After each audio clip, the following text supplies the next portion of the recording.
Experience Karen Hunter in a completely different way. Karen Hunter is awesome. The podcast. If you like me on SiriusXM Urban View Channel 126, you're gonna love me. And Karen Hunter is awesome. Hey, this is Karen Hunter, host of the Karen Hunter Show on SiriusXM's Urban View. Karen Hunter is awesome is an actual podcast to bring heat and energy and knowledge and power. A 1-2 punch that I don't think you get anyplace else. Tell the truth. Check out the podcast wherever you get your podcast. You will not be disappointed. I think you may recall that on the president's first day in office, on January 20th of this year, he issued an executive order that paused U.S. refugee programs that had been going at record levels under the prior administration and had brought in people that we were not sure had been carefully vetted for national security issues, and put a pause on the refugee admission program in general. That pause, of course, was subject from the very beginning to exceptions where it was determined that this would be in the interest of the United States. Some of the criteria are making sure that refugees did not pose any challenge to our national security and that they could be assimilated easily into our country. So the president on February 7th issued an executive order about the egregious conditions in South Africa, and all of these folks who have just come in today have been carefully vetted pursuant to our refugee standards, and whether or not this is too many lies. It's a lie. It's lies. These are too many lies. I can't hear it. Welcome back. Hottest show in the galaxy is the Karen Hunter Show. That was Deputy Secretary of State Christopher Landau just out there lying about the actual refugees, people actually fleeing tyranny, starvation, and all the other things that people flee to come here. And they look like, you'll see them, bombed out from their homes. They're coming here for sanctuary versus the fat asses that got off the plane that they vetted. But he said something really poignant, I think, that they could assimilate easily into American society. So then one would have to question, what does American society look like to you, sir? And I think we're getting the picture. Doesn't look like you, doesn't look like me. I think they're saying something. We should be paying attention. 866-801-8255. Now, I have a clip from somebody from South Africa putting a different perspective on the trash that they sent over here yesterday. Play it, Smiz. This is for the Americans. If you're not an American, feel free to watch, but please try and get it to the Americans. My name is Bianca van Wyk, born in South Africa, live in South Africa. Today you will be welcoming the so-called white Afrikaans refugees. They are there based on an offer made to them, which I must say was informed by disinformation about South Africa. Now, I've seen a lot of takes on who Americans think they are receiving. Okay, you are not getting successful, professional, white, middle class South Africans that are fleeing South Africa. The people you are getting are the people that believe that there is discrimination against them based on their race. Keep in mind, we live in the most unequal country in the world. We have, for instance, 70% of agricultural land and agricultural holdings are owned by white South Africans. 62 to 68% of top leadership positions in corporate are filled by white males. There is a huge salary disparity between white South Africans and the rest of the population. And there are a number of other indicators which shows you that this story of discrimination based on race is false.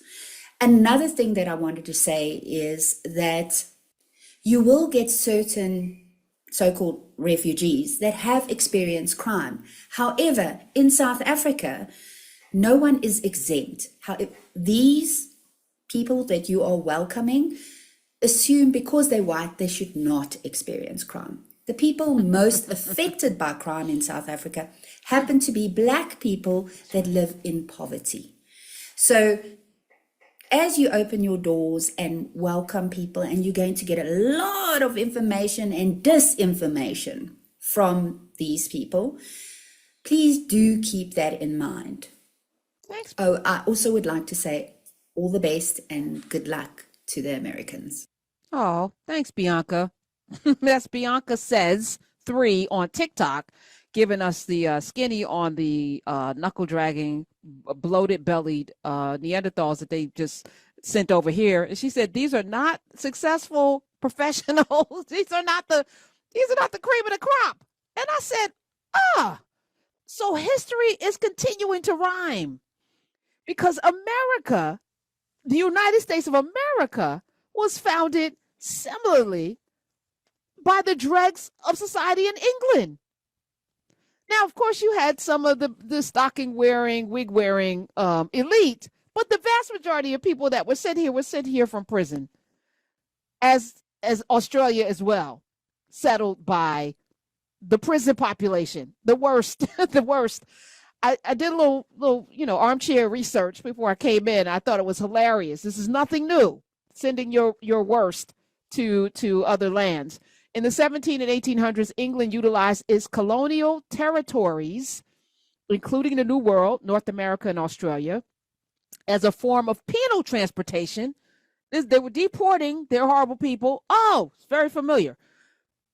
And I don't know if everybody that was deported was horrible, but they were in the prison, in the prison complex there for serious offenders.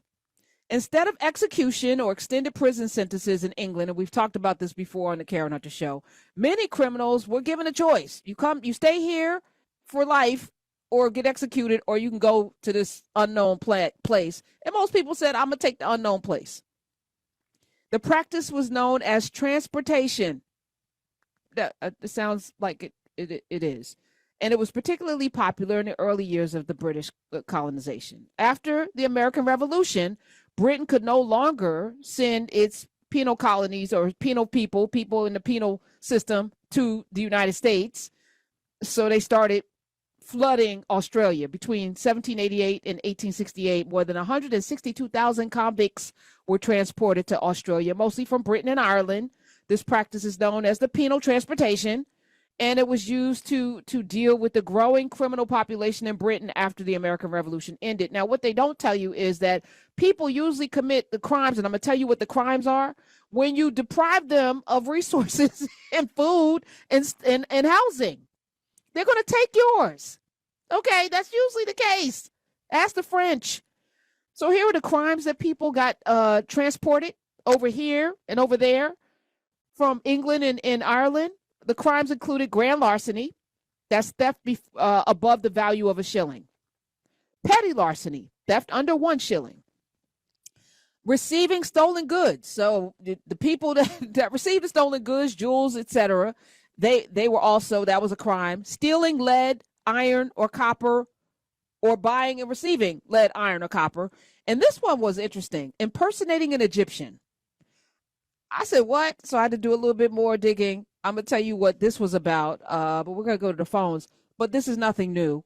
And if you want to talk about America, the exceptionalism of America, it really is not. It's exceptional because of all of the people that came here from different places and brought their sauces and spices and different ways of making rice and language and culture that is all part of what makes up the fabric of America. There's no such thing as American culture without all of our ingenuity, from Onesimus on the plantation teaching people how to vaccinate against smallpox, to the rice farmers that came directly over here to harvest rice in the Carolinas, the indigo, all of those skilled laborers and children actually that they brought over child trafficked here to build the nation, to Sally Hemings' brother giving us macaroni and cheese. Like all of it is American because we are American. And all of it, let's not even mention the popcorn and all of the corn, all of the gourds, all of the squashes. Thank you, indigenous people, all of the deliciousness and practicing religions that were adopted by these people as well, that they then turned around and made it evil so that we couldn't tap into our ancestors. Yeah, this is America. There's nothing new. I'm not making it here. Let me get on a plane. How horrible a white person do you have to be to not make it in South Africa?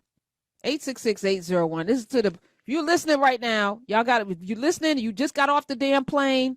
How horrible are you that you couldn't make it in a place that is 8.1% white? But this lady, Bianca, 70% of the land is owned by you.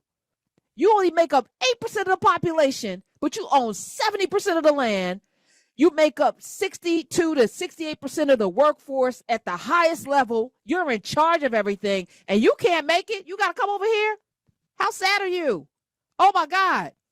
You are so sad.